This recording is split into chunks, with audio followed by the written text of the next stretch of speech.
হিজবুল্লাহর প্রধান হাসান নাসরুল্লাহ নিহত হওয়ার পর সংগঠনটির পাশে থাকার ঘোষণা দিয়েছে ইরান। ইরানের সর্বোচ্চ নেতা আয়াতুল্লাহ আলী খামেনি বলেছেন, আঞ্চলিক সব প্রতিরোধী শক্তি হিজবুল্লাহর পাশে রয়েছে।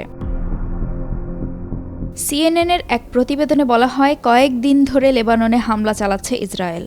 গত ২৭ সেপ্টেম্বর রাতভর লেবাননের রাজধানী বৈরুত সহ দেশটির বিভিন্ন জায়গায় তারা ১৪০টি লক্ষ্যবস্তুতে হামলা চালায়।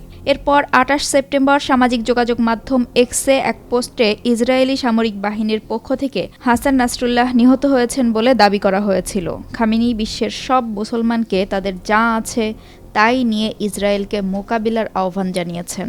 একই সঙ্গে তিনি লেবাননের জনগণ এবং হিজবুল্লাহর পাশে দাঁড়ানোর অনুরোধ করেছেন।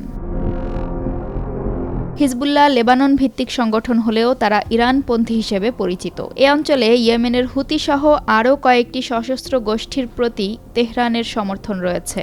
গত বছরের অক্টোবরে ফিলিস্তিনের গাজায় যুদ্ধ শুরু হওয়ার পর থেকে ইসরায়েলের সঙ্গে সংঘর্ষে জড়িয়েছে তারা।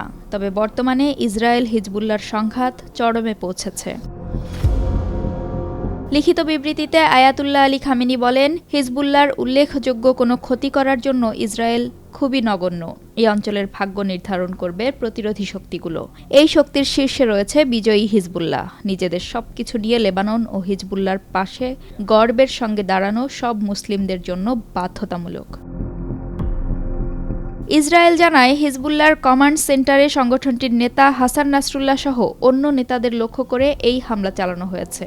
এরপর নাসরুল্লাহকে হত্যার দাবি করে ইসরায়েল বাহিনী।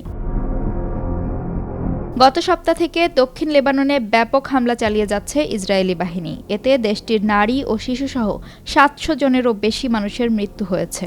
আহত হয়েছেন ১,৮০০ জনেরও বেশি। এর আগে ২০০৬ সালে ইসরায়েল হিজবুল্লাহ যুদ্ধ হয়েছিল। তারপর থেকে বর্তমান এই সংঘাতকে সবচেয়ে ভয়াবহ বলা হচ্ছে।